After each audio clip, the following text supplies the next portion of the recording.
This YouTube channel does not promote any violent, harmful, or illegal activities. All content provided by this channel is meant for an educational purpose only.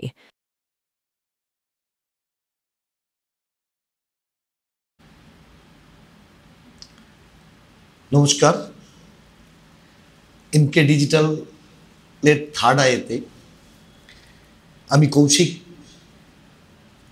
অন্য দিনের মতো আজকেও আমি মূলত যে বিষয়ের ওপর আলোচনা করব, যে বিষয়ের ওপর কথা বলবো আপনাদের সামনে, আপনাদের কাছে, আত্মপ্রচারে আবার প্রধানমন্ত্রী। দেখুন, প্রাচীন ভারত থেকে বর্তমান রাজতান্ত্রিক শাসন থেকে বর্তমানের সর্ববৃহৎ গণতন্ত্র, একই ট্র্যাডিশন সমানে চলছে। ট্র্যাডিশন মানে সেটা যে সবসময় খারাপ তা নয়, ট্র্যাডিশন ভালো। প্রত্যেক রাজা, সম্রাট, শাসক সেই অবস্থা থেকে, সেই প্রাচীন ভারত থেকে আজ পর্যন্ত যারা এসেছেন তারা প্রত্যেকে চেয়েছেন তাদের কৃতিত্ব বা কীর্তিকে যেন ইতিহাস মনে রাখে। বহু রাজার, সম্রাটের, শাসকের শাসনকাল ইতিহাস আমাদের জানিয়েছে, আমরা সমৃদ্ধ হয়েছি। হর্ষবর্ধন থেকে যদি ধরেন, রাজা হর্ষবর্ধন, তার শাসনকাল মূলত সুশাসন এবং সাম্রাজ্য বৃদ্ধি, অর্থাৎ কতটা সাম্রাজ্য তিনি বাড়াতে পেরেছেন ইতিহাস তাকে মনে রেখেছে তার মতো করে। কারণ সুদূর পাঞ্জাব থেকে ইন্দো গাঙ্গেয় সমভূমি হয়ে নর্মদা নদীর তট পর্যন্ত তার রাজ্য বা তার রাজত্ব। পরবর্তীকালে আমরা যদি দেখি মৌর্য বংশ, সেখানে দেখবেন আলেকজান্ডারকে পরাজিত করে দেশের অখণ্ডতা রক্ষা করে সুশাসনের মাধ্যমে চন্দ্রগুপ্ত মৌর্য ইতিহাসের পাতায় স্মরণীয়।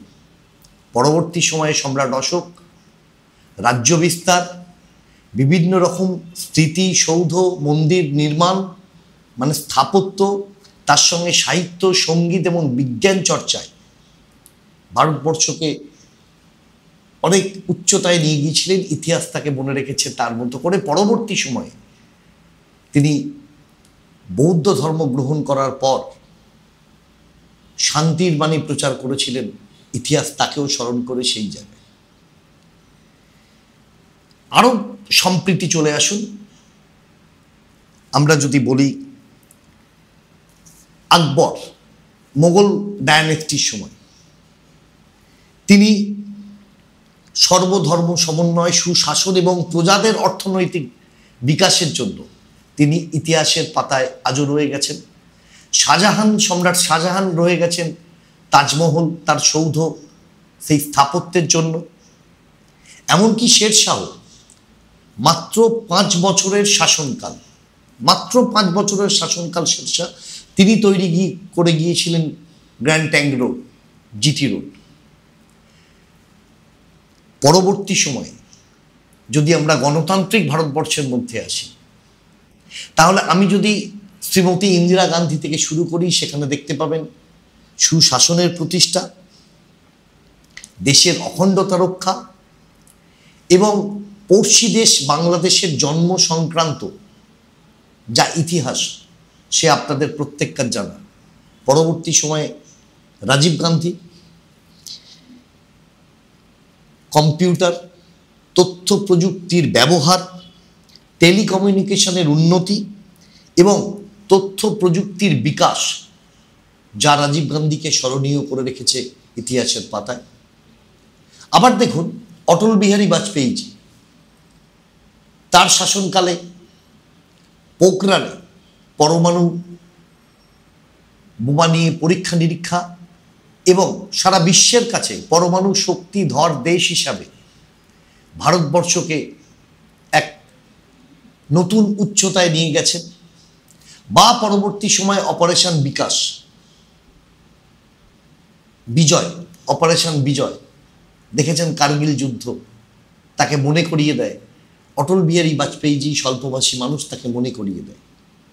কিন্তু তার পরবর্তী সময় আপনারা দেখেছেন মনমোহন সিং, আমরা দেখেছি অর্থনৈতিক বিকাশ, অর্থনৈতিক উন্নতি ভারতবর্ষের, নতুন অর্থনৈতিক ধারণা ভারতবর্ষকে সমৃদ্ধ করেছে এবং ইতিহাস তাকে মনে রেখেছে। কিন্তু এখন আমরা কি দেখছি? শুধুই কি আত্মপ্রচার? বিভিন্ন জায়গায় মাননীয় প্রধানমন্ত্রীর ছবি ছাপা হচ্ছে, সেই ছবি দিয়ে শুধুমাত্র ভোটের প্রচার। সামনে বিহারের ইলেকশন, নেমে পড়েছেন এত সেন্সিটিভ ইস্যু নিয়ে, এত সেন্সিটিভ ইস্যু যেটা ঘটে গেল ভারতবর্ষে কয়েকদিন আগে, পেহেলগাঁওতে জঙ্গি হামলা এবং তার পরবর্তী সময়ে অপারেশন সিন্দুর। ভারতবর্ষ বুঝিয়ে দিল পাকিস্তানকে, ভারতবর্ষ বুঝিয়ে দিল সন্ত্রাসবাদীদের যে ভারতবর্ষ থেমে থাকতে জানে না বা ভারতবর্ষ থেমে থাকে না। কিন্তু কার কৃতিত্ব? শুধু কি প্রধানমন্ত্রীর? ফিরে আসছি একটা ছোট্ট বিজ্ঞাপন বিরতির পর। Found Kolkata's first ever sweet shop serving so unique items like Dab Malai Curry, Motichur Truffle, Gajor Borfi, Dab Kalakand, and I had to try them. শুধু তাই নয়, শক্তিগড়ের ল্যাংচা, বর্ধমানের সীতাভোগ, মালদার পোস্তকদম, বহরমপুরের ছানা বড়া, এগুলো সবকিছু খেতে হলে আর এত দূরে যেতে হবে না। সুন্দরিনী ন্যাচারালসে পেয়ে যাবে পশ্চিমবঙ্গের বিখ্যাত 10টা জেলার মিষ্টি all under the same roof. এদের বেস্ট সেলার্স কচি ডাবের শাঁস দিয়ে বানানো ডাব মালাইকারি আর কলা পাতায় মোড়া গুড়ের সন্দেশ পাতুরি আর আ মাস্ট ট্রাই।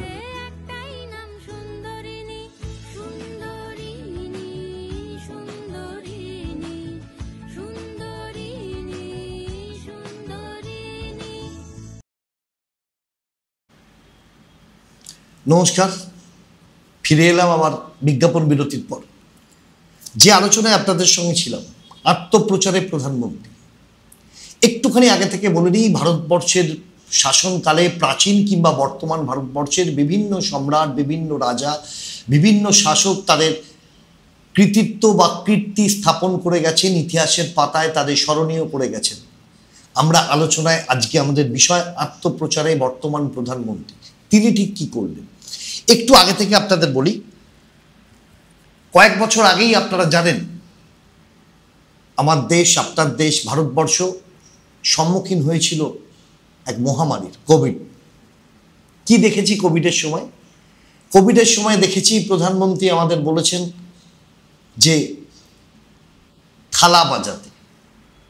অনেক মানুষ বিশ্বাস করে বাজিয়েছেন, আমি জানি না বিজ্ঞানের সঙ্গে তার কোনো সম্পর্ক আছে কিনা, সেটা বাজিয়েছেন অনেক মানুষ।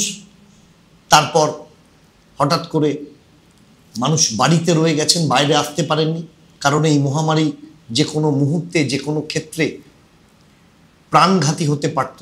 অনেকের ক্ষেত্রে সেটা হয়েওছে। আমরা শুধু প্রধানমন্ত্রীর থেকে শুনেছি থালা বাজানোর কথা, তারপর কিন্তু আর আমরা প্রধানমন্ত্রীর তরফ থেকে খুব বেশি কথা কি আমরা শুনেছি? একটু ভেবে দেখবেন তো, খুব বেশি কথা কিন্তু আমরা পাইনি।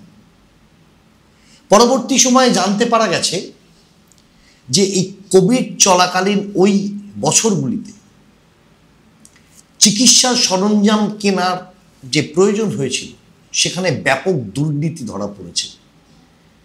আমরা দেখেছি সেগুলো, ব্যাপক দুর্নীতি।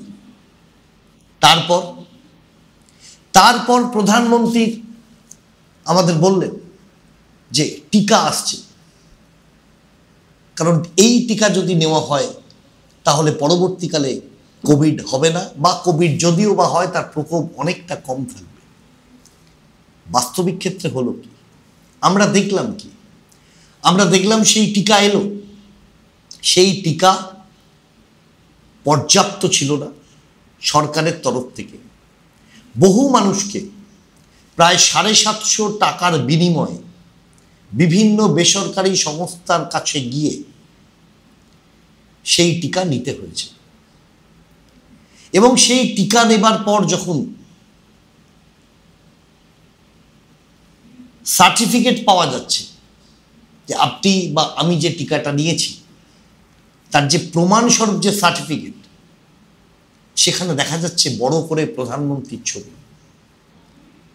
আসলে আমরা এখানে আশ্চর্য হয়ে গেলাম। মহামারীর মতো ব্যাপার, প্রধানমন্ত্রী শুধু থালা বাজাতে বলে থেমে গেলেন। চিকিৎসা সরঞ্জামে কোটি কোটি টাকা নয় ছয় হলো, তজরুপ হলো,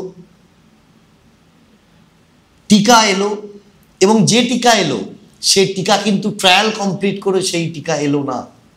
কারণ বর্তমান গবেষণায় বিভিন্ন তথ্য উঠে আসছে, সেখানে দেখা যাচ্ছে যে এই টিকার বেশ কিছু পার্শ্ব প্রতিক্রিয়া রয়েছে, এবং যে পার্শ্ব প্রতিক্রিয়ার জন্য মানুষ অসুস্থ হচ্ছেন বা মানুষের অসুস্থ হবার প্রবণতা বহুলাংশে বৃদ্ধি পেয়েছে। সরকার যার দেবার কথা স্বাস্থ্য পরিষেবা, বিশেষ করে এই ধরনের ক্রিটিক্যাল সিচুয়েশনে, এই ধরনের এমার্জেন্সি পিরিয়ডে সরকার হাত তুলে নিলেন। সরকারি হসপিটাল থেকে টিকা দেওয়া শুরু হলো, কিন্তু তার পরিমাণ এত কম, তার সংখ্যা এত কম, মানুষকে ছুটে যেতে হলো বেসরকারি প্রতিষ্ঠানে, এবং সেখানে 750 টাকার বিনিময়ে যে টিকা দেওয়া হলো এবং তার প্রমাণস্বরূপ যে সার্টিফিকেট পাওয়া গেল, সেখানে দেখা গেল যে স্বয়ং প্রধানমন্ত্রীর ছবি। মানুষ পয়সা দিয়ে নিজের উপার্জিত অর্থ খরচ করে কোভিডের মতো সিচুয়েশন, যখন অনেক মানুষের চাকরি গেছে, মানুষ অর্থনৈতিকভাবে, মানুষের অর্থনীতি ভেঙে পড়েছে, কারণ দীর্ঘদিন বাইরে না বেরোতে পারা ব্যবসা থেকে শুরু করে চাকুরিজীবীরাও পর্যন্ত প্রত্যেকে অর্থনৈতিকভাবে বিপর্যস্ত হয়েছেন, তখন এই বিপুল টাকার বিনিময়ে যে টিকা পাওয়া গেছে সেই টিকার সার্টিফিকেটে প্রধানমন্ত্রীর ছবি। আশ্চর্য হয়ে গেলাম, সরকার তো ব্যবস্থা করেননি, সরকার তো প্রত্যেক মানুষের জন্য এই টিকা ব্যবস্থা করতে পারেননি। তাহলে সেই টিকায় কেন প্রধানমন্ত্রীর ছবি থাকবে? কারণ প্রধানমন্ত্রী স্বাভাবিকভাবেই মানুষের মধ্যে বা আমাদের মধ্যে, আপনার মধ্যে, আমি জানি না প্রশ্ন উঠেছে কিনা, কিন্তু আমার মধ্যে তো প্রশ্ন উঠেছে যে 750 টাকা যে টিকা আমি নিলাম, সেখানে কেন প্রধানমন্ত্রীর ছবি থাকবে? কি করলেন প্রধানমন্ত্রী কোভিডের সময়ে ভারতবর্ষের মানুষের জন্য, বাংলার মানুষের জন্য? পরিযায়ী শ্রমিকদের তিনি পাঠাতে পারেননি তার নিজস্ব জায়গায়। মানুষদের সেই অবস্থা আমরা দেখেছি টিভির পর্দায়, আমাদের এনকে ডিজিটালে আমরা তৎকালীন সম্প্রচার করেছি, দেখেছেন কিভাবে মানুষ রাস্তার পর রাস্তা হেঁটে আসছে তার গন্তব্যে পৌঁছানোর জন্য, বাড়িতে ফেরার জন্য, কারণ কাজের জায়গা সংকুচিত হয়েছে। যেখানে থেকে কাজ করতেন, অন্য স্টেটে কেউ থেকে কাজ করেছেন, তারা সেখান থেকে বলছেন যে না, এখানে থাকা যাবে না, তারা চলে যান। সুতরাং তিনি মানুষের জন্য কিছু করলেন না, কিন্তু প্রত্যেকটা কোভিড সার্টিফিকেটে, যেহেতু সেটা সরকারি নজরদারিতে হয়েছে, তিনি তার ছবিটা ছেপে দিলেন। আপনারা স্ক্রিনে দেখতে পাচ্ছেন সেই ছবি, সেই কোভিডের সার্টিফিকেটের ছবি। আরো অনেক কীর্তি ওনার আছে। চন্দ্রযান গেছে, আমরা দেখেছি টিভির পর্দায়, প্রায় চিফ সায়েন্টিস্টের হাত থেকে মাইক্রোফোন কেড়ে নিয়ে প্রধানমন্ত্রী তিনি ভাষণ দিয়েছেন। সেখানে বিজ্ঞান সাধক যারা, যাদের বহু প্রচেষ্টা, বহু গবেষণার ফসল এই চন্দ্রযান উৎক্ষেপণ, তারা বলেছেন কম, কাজ করেছেন তারা, আর বলেছেন বেশি আমাদের প্রধানমন্ত্রী। হ্যাঁ, বিজ্ঞান বিষয়ে আমরা যদি দেখি যে তিনি বিভিন্ন সময়, আমরা বিভিন্ন জায়গায় তার বৈজ্ঞানিক প্রাজ্ঞতা, আমরা তার জ্ঞান আমরা দেখতে পেয়েছি। কখনো দুধে সোনা, গোদুধে সোনা, কখনো গোমূত্রে অ্যান্টিবায়োটিক্সের কাজ ইত্যাদি বিভিন্ন তথ্যতে আমরা সমৃদ্ধ হয়েছি তার কাছ থেকে। বৈজ্ঞানিক গবেষণায় বরাদ্দ কমেছে, গবেষণায় ব্যবহৃত রাসায়নিক যেসব স্ট্রেন মেটেরিয়ালস লাগে, যেসব রিয়েজেন্ট লাগে, সেগুলোর দাম বৃদ্ধি হয়েছে, বৈজ্ঞানিক গবেষণা সংকুচিত হয়েছে তার এই শাসনকালে। আবার দেখুন এই ঘটনা, হঠাৎ করে জঙ্গিরা পায়ে হেঁটে চলে এলেন পেহেলগামে, গুলি করলেন নির্বিচারে, 26 জনের প্রাণ গেল, প্রধানমন্ত্রী চলে গেলেন বিহারের নির্বাচনী জনসভায়, ভাষণ দিলেন, শক্ত হাতে মোকাবিলা করব এটা বললেন। রাতারাতি অপারেশন সিঁদুর স্টার্ট হলো। আমাদের 3 সৈন্য দল, তারা তাদের প্রধানরা তাদের মতো করে সাজালেন কিভাবে অপারেশন সিন্দুরকে সাকসেসফুল করা যায়, নৌসেনা থেকে আরম্ভ করে বায়ুসেনা, আর এদিকে মিলিটারি। কিন্তু দুর্ভাগ্যজনকভাবে সম্প্রীতি যদি দেখেন, কোনো যদি রেলের টিকিট কাটেন, ট্রেনের টিকিট কাটেন, দূরপাল্লার ট্রেনের, সেখানে আপনি দেখতে পাবেন আবার সেই প্রধানমন্ত্রী নরেন্দ্র মোদী, তার ছবি, এবং সেখানে লেখা রয়েছে অপারেশন সিন্দুর। যারা লড়লেন, যারা শহীদ হলেন, যারা জীবনকে হাতে রেখে যারা এই সিন্দুর অপারেশনকে অপারেট করলেন, যা যা শুনেছি আমরা প্রেস কনফারেন্সে, যা যা শুনেছি সেনা প্রধান, সেনা নায়কদের মুখ থেকে, নেই সেখানে কোনো তেরঙ্গার ছবি, নেই আমাদের গর্বের জাতীয় পতাকার ছবি। সেখানে জ্বলজ্বল করে জ্বলছেন সেই ছবি সর্বস্ব যিনি, ভারতের প্রধানমন্ত্রী। কেন কেন এই ছবি?